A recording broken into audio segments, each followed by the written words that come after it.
শিশু বিদ্যা নিকেতন মাকুমৰ আজিৰ পৰা আৰম্ভ হৈছে ৰূপালী জয়ন্তী সমাৰোহ অনুষ্ঠান আৰু ইতিমধ্যে আমাৰ 25খন পতাকা উত্তোলন হৈছে তাৰ উপৰি অৱধাৰণা সমিতিৰ পতাকা আৰু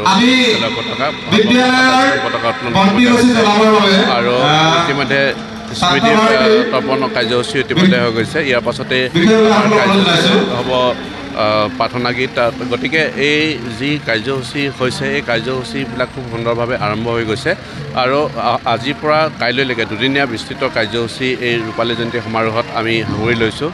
আমি আশা কৰিছোঁ যে এই ৰূপালী জয়ন্তী সমাৰোহ কাৰ্যসূচীটোত বিশেষভাৱে বৃহত্তৰ মাকুম অঞ্চলৰ সকলো শ্ৰেণীৰ ৰাইজে আহি ইয়াতে উপভোগ কৰক, সহযোগিতা আগবঢ়াওক আৰু ইতিমধ্যে এই বিদ্যালয়খনৰ জৰিয়তে বৃহত্তৰ এই মাকুম অঞ্চলৰ বহু ছাত্ৰ ছাত্ৰী শিশুসকলক মানুহ বনাবৰ কাৰণে তেওঁলোকে যথেষ্ট কষ্ট কৰিছে আৰু যথেষ্ট এই ধৰণকে বহু ছাত্ৰ ছাত্ৰীয়ে তেওঁলোকে সুনাগৰিক হিচাপে প্ৰতিষ্ঠা লাভ কৰিবলৈ সক্ষম হৈছে। মই গতিকে আশা কৰিম আগন্তুক সময়ছোৱাত এই মাকুম শিশু নিকেতন আছে, শংকৰদেৱ শিশু নিকেতন জৰিয়তে যাতে আৰু অধিক ছাত্ৰ ছাত্ৰীয়ে গতিশীলতা লাভ কৰিব পাৰে আৰু অধিক ছাত্ৰ ছাত্ৰী ভাল মানুহ হৈ ওলাব পাৰে, তাৰ কাৰণে আমি সকলোৱে সহযোগিতা কৰিছোঁ।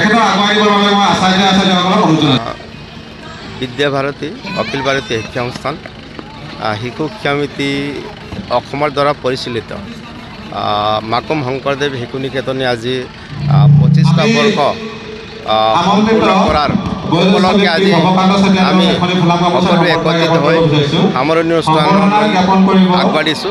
গতিকে আজি এই আমাৰ ৰূপালী জয়ন্তী সমাৰোহৰ যি সামৰণি অনুষ্ঠানৰ মূল কাৰ্যসূচী ইতিমধ্যে পতাকা উত্তোলন কৰি আমি কাৰ্যসূচী আৰম্ভ কৰিলোঁ। ইয়াৰ লগে লগে আমাৰ আজি মঞ্চ উদ্বোধন হ'ব। তাৰ পিছতে আমাৰ মূল আজি কিছু কাৰ্যসূচী আছে। আজিৰ বিশেষ কাৰ্যসূচীৰ ভিতৰত সম্বৰ্ধনা জ্ঞাপন অনুষ্ঠান খুব আকৰ্ষণীয়।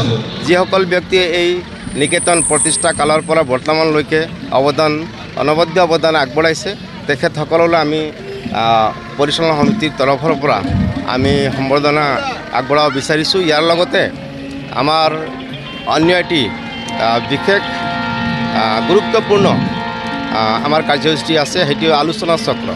গতিকে আলোচনা চক্ৰৰ যি বিষয়বস্তু ৰাখিছোঁ আমি সময় উপযোগী হোৱাকৈ, এই বিষয়বস্তু হৈছে ৰাষ্ট্ৰীয় শিক্ষানীতিৰ ওপৰত আমাৰ আলোচনা হ'ব। গতিকে ইয়াত যথেষ্ট মাকুম অঞ্চলৰ আমাৰ যিসকল বিদ্যালয় আছে সেইসকল বিদ্যালয়ৰ পৰাও ছাত্ৰ ছাত্ৰী আহিব বুলি আশা ৰাখিছোঁ যে আজি আমি এই আলোচনা চক্ৰত ভাগ ল'ম। গতিকে ৰাতিৰ ভাগতে আমি যি আজিৰ অনুষ্ঠান সুৰৰ গধূলি আছে, ইয়াত প্ৰাক্তন ছাত্ৰ হওক বা নিকেতনৰ ছাত্ৰ ছাত্ৰী আচাৰ্য আছে সকলো মিলিত হৈ এই সুৰৰ গধূলি আমি উপভোগ কৰিম। গতিকে মই সদৌ শেষত মই এইটোৱে ক'ব বিচাৰিছোঁ যে আজি আৰম্ভ হোৱা এই সামৰণি অনুষ্ঠানৰ কাৰ্যসূচীটিত যিসকল সহযোগী দল সংগঠনে বিশেষভাৱে আমাৰ এই বিদ্যালয়ৰ বাবে সহযোগ আগবঢ়ালে তেখেতসকললৈ বিদ্যালয়ৰ তৰফৰ পৰা মই আন্তৰিক কৃতজ্ঞতা আৰু ধন্যবাদ জ্ঞাপন কৰিছোঁ। ইয়াৰ লগতে আমাৰ প্ৰাক্তন ছাত্ৰ আছে, বিশেষভাৱে আজি হাতে কামে লাগি এইখিনি সম্ভৱ হৈছে। মই বিদ্যালয়ৰ তৰফৰ পৰা প্ৰাক্তন ছাত্ৰসকলকো বিশেষ ধন্যবাদ জ্ঞাপন কৰিছোঁ। ইয়াৰ লগত আমাৰ কিছু অভিভাৱকসকলো জড়িত আছে এই কাৰ্যসূচী সফল ৰূপায়ণতে। গতিকে অভিভাৱক হওক, মাতৃভাৰতী হওক, প্ৰাক্তন ছাত্ৰ ছাত্ৰীসকল, আচাৰ্য পৰিচালনা সমিতিৰ বিষয়ববীয়াকে কেন্দ্ৰ কৰি সকলোলৈ মই বিদ্যালয়ৰ তৰফৰ পৰা আন্তৰিক ধন্যবাদ জ্ঞাপন কৰিছোঁ। আৰু আজি আৰু কাইলৈ হ'বলগীয়া যি আমাৰ কাৰ্যসূচী আছে তাৰ বাবে সকলো একত্ৰিত হৈ যাতে আমাৰ কাৰ্যসূচী সফল ৰূপায়ণৰ বাবে আমাক সহযোগ আগবঢ়ায় তাক আহ্বান জনাইছোঁ।